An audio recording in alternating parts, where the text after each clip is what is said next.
pessoal, está começando mais um programa Nossos Pesquisadores e hoje a nossa conversa é com o doutorando Leandro Augusto Zago, do Instituto de Física de São Carlos.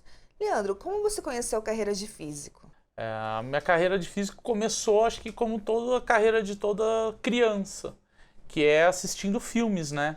Então, quando você é criança, você começa a ter muita curiosidade sobre o que é o mundo. Então, você começa a ter bastante filmes que abordam temas científicos. Então, por exemplo, assim, aqui você tem os filmes do Avengers, que hoje em dia está muito na moda, de super-herói. Então, você tem cientistas.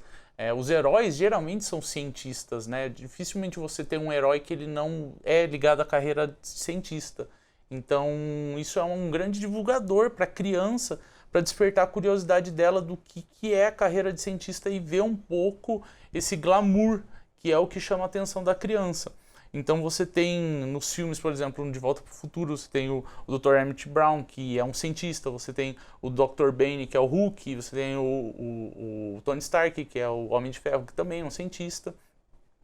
E isso te leva para a criança muita curiosidade de querer aprender o que é o mundo. E então você tem essa curiosidade, que é a característica básica da criança, e o grande divulgador são os filmes e os gibis e essa estrutura, porque a divulgação científica mais técnica é voltada muito mais para o adulto que já está formado na carreira de ciência. Então, o começo da carreira de cientista geralmente começa com filmes e gibis. E como você vê essa carreira de cientista no dia de hoje? Então, hoje em dia, a gente tem uma supressão desse glamour, né, que foi há muito tempo atrás. Então, a carreira de cientista está muito esquecida pela sociedade. A sociedade não tem essa divulgação e o conhecimento que é produzido pelos cientistas dificilmente chega para a população que é mais leiga, porque a gente não tem um intermediário entre a produção científica e a pessoa que é mais leiga, até porque essas pessoas mais leigas, elas não têm o conhecimento básico de construção. Então, por exemplo, você tem a construção do conhecimento científico através da matemática. Então, se você olhar aqui, a gente tem umas regras lógicas, nesse slide aqui, você tem umas regras lógicas que é o conhecimento, a criação do conhecimento, ela é feita através de bloquinhos. Então, por exemplo, no começo você tem o 2 mais 2 igual a 4, que qualquer pessoa consegue entender, ainda mais se você tem um gráfico aqui, né? Geralmente as pessoas brincam com você falando assim, quer que eu desenhe? Geralmente a gente, cientista, nós desenhamos as coisas para que fique mais claro a compreensão. Então você constrói os bloquinhos de conhecimento do básico e através de empilhamento de bloquinhos básicos você consegue chegar num conhecimento mais aprofundado e mais complexo. E hoje em dia a gente não tem nem a divulgação dos conhecimentos mais básicos para que as pessoas consigam compreender um pensamento mais complexo. Então, por exemplo, no começo você tem o 2 mais 2 igual a 4, que é bem simples de você compreender. 2 bloquinhos mais 2 bloquinhos igual a 4. Aí você começa a entender o que é uma variável. Então, 2 vezes uma variável igual a 8. Então, esse x aqui é uma variável, a gente começa a usar letras e números para explicar o nosso raciocínio. E essa variável é qualquer coisa, pode ser 3, 4, 5, 2,5. Só que a hora que você coloca exatamente igual, x igual a 4, você tem 8. Então, 2 vezes 4 igual a 8. Então, você tem um pensamento mais complexo que o anterior. Então, você cria um bloquinho simples, que é o 2 mais 2 igual a 4. Agora, você cria um outro bloquinho de conhecimento, que é uma variável. E aí, você passa para uns pensamentos mais complexos. Por exemplo, r quadrado igual a x quadrado mais y quadrado. E você sabe que isso desenha uma circunferência. Então, são 3 variáveis, você escolhe 2 e a terceira está totalmente determinada. E isso gera um círculo. E aí você chega para pensamentos mais complexos ainda, que são física quântica, que nada mais é que outros bloquinhos anteriores e você explica fenômenos muito mais complexos. Então, hoje em dia, essa divulgação científica, a carreira de físico e de cientista está muito depreciada, porque geralmente a população em geral não consegue compreender nem a informação básica para conseguir entender o que as outras pessoas estão falando. Então, eu acho que falta um pouco disso. E qual foi a sua formação acadêmica E seu mestrado? Então, eu comecei a minha carreira acadêmica aqui no IFISC, que é o Instituto de Física de São Carlos. E ela é uma universidade pública, você não precisa pagar nada por isso. E você que está me assistindo, se você é uma criança, um adolescente de 15, 16 anos, você pode entrar lá, não tem custo nenhum. Você precisa estudar, aí você faz eu vou deixar os links aí para você ir acompanhando. Você pode entrar pelo vestibular da FUVEST, que hoje em 2019 é R$ 182. Você paga, faz a inscrição pela internet, pelo site. Você se inscreve lá, coloca os seus dados, seus cadastros. Se você não tiver dinheiro, se sua mãe, seu pai não tiver com condições, você pode requisitar esse vestibular, essa prova de graça. Então, não existe desculpa do tipo, eu não consegui estudar, eu não vou estudar por causa disso, porque se você não tem condições, é de graça, você entra no site, cadastra e você consegue fazer a prova de graça. Ou você pode entrar pelo processo do Enem, que também é a mesma coisa, é um site, você entra nesse site, se inscreve, coloca o seu nome, ou se você tiver condições, você paga. Em 2019 está por R$ 85 essa prova, e você vai fazer uma prova de conhecimento. Eles vão te selecionar a primeira instância, depois vai ter a segunda fase, e se você for selecionado, eles te chamam para começar a estudar na universidade aqui no IFISC. Os cursos que tem aqui, você pode optar, né, aqui no IFISC, pode ser o teórico experimental, ou física computacional, ou biologia molecular. Então são 3 cursos que empregam físicas em áreas distintas, e eles são cursos integrais. Então você entra às 8 horas da manhã, sai meio-dia, almoça, entra às 2 horas da tarde, sai 6 horas, e você faz isso durante 4 anos, faz as provas e segue, e você vai acabar se formando depois de um período. Então, é importante que as pessoas entendam que você pode escolher essa carreira, e é uma carreira que te dá um futuro, entendeu? É uma carreira que te dá uma perspectiva muito boa. Então aí você tem umas fotos de como é que é a recepção dos calouros, eles vão te receber assim que você passar. Aqui tem uma foto dos laboratórios de ensino, onde vão ser só salas de aula. E a biblioteca, inclusive, é uma biblioteca maravilhosa. Então, para uma pessoa que tem pouco recurso ou que não conhece ou que acha que é algo de outro mundo, não é algo de outro mundo, é uma escola magnífica, um lugar magnífico que qualquer pessoa do Brasil pode acessar, então basta você querer, né? E atualmente você trabalha com o quê? E como foi essa escolha?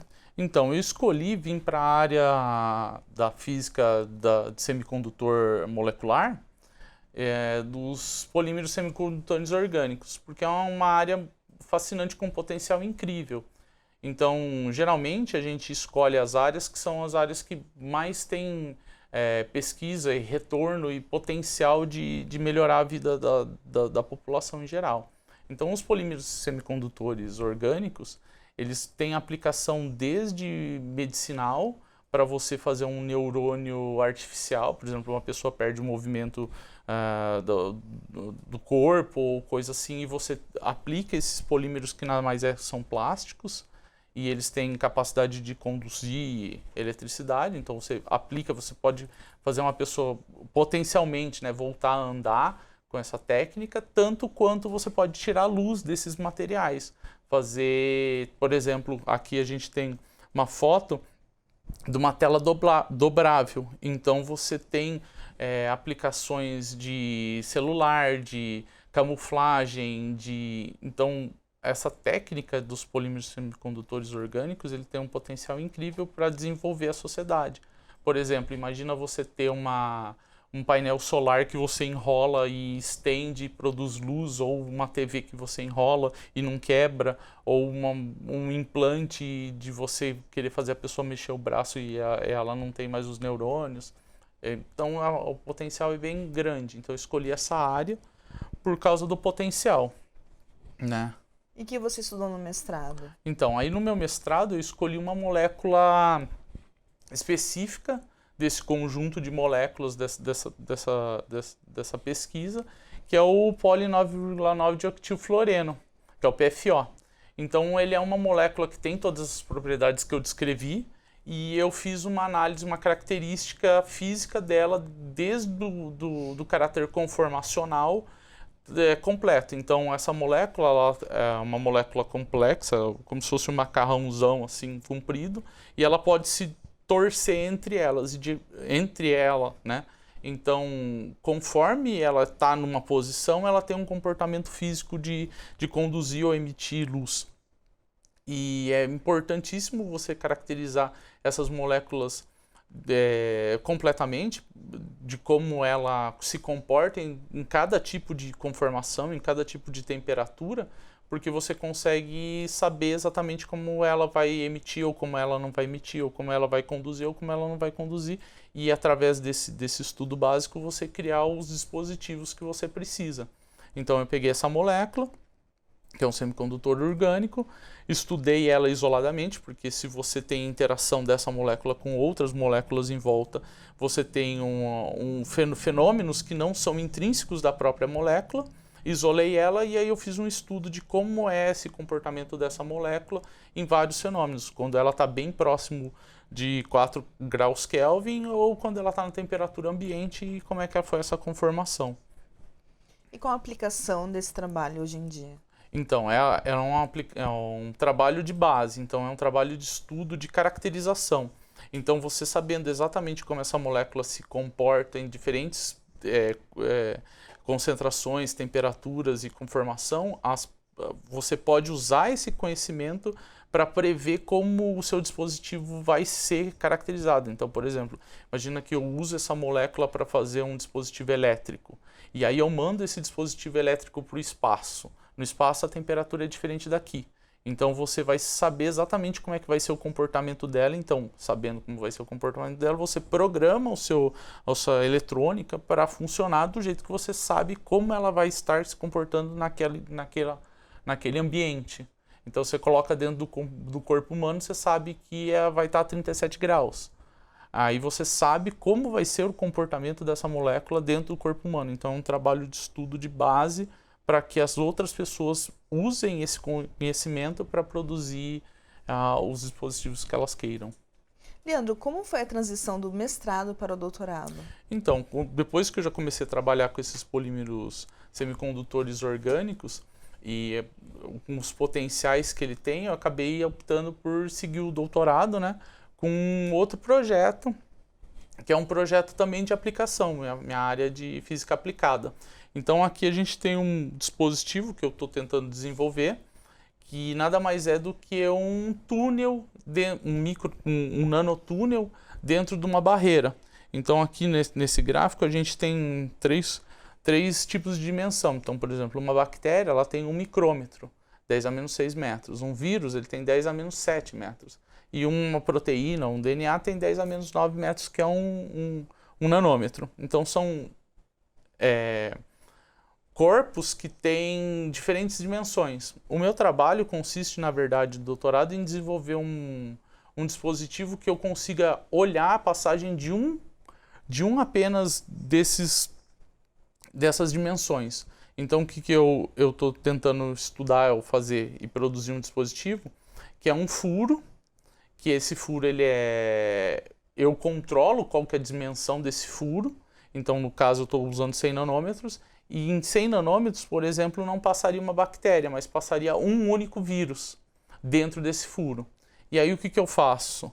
Aqui no próximo slide, o que eu faço? Eu faço uma cuba eletrolítica, então eu vou ter um sistema eletrolítico, e aí dentro desse sistema eletrolítico eu vou introduzir uma corrente elétrica estável, que vai me dar um sinal, e quando acontecer a passagem de uma única molécula que eu estou caracterizando, que é o próximo slide, quando eu consigo fazer a passagem de uma molécula, ela vai me dar uma diferença de sinal aqui elétrico, e essa diferença de sinal elétrico é como se fosse uma impressão digital da molécula que está passando.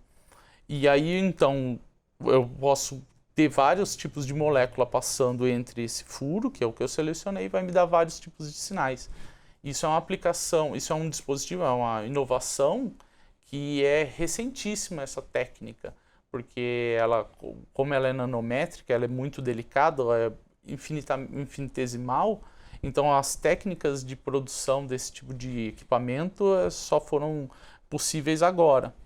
E o potencial dele é enorme, porque é um dispositivo de detecção. Por exemplo, imagina que você está num estágio super inicial de uma doença e você tem 10 células no seu corpo inteiro que estão doentes. Eu consigo, dentro desse sistema, se você tiver uma célula doente, através de uma marcação, a hora que ela passa por esse sistema, ela te dá um sinal característico e eu consigo saber que você está doente muito antes do seu corpo dar um sinal de que você está doente, né? E dentro da medicina a gente sabe que é muito mais fácil você curar uma doença no estágio inicial do que no estágio que ela já tomou conta do seu corpo. Então, detectar a passagem de uma única molécula é um sonho, né? Porque você consegue fazer um sistema muito sensível e consegue aplicações fabulosas nessa área de medicina. Vamos para um breve intervalo e voltamos rapidinho.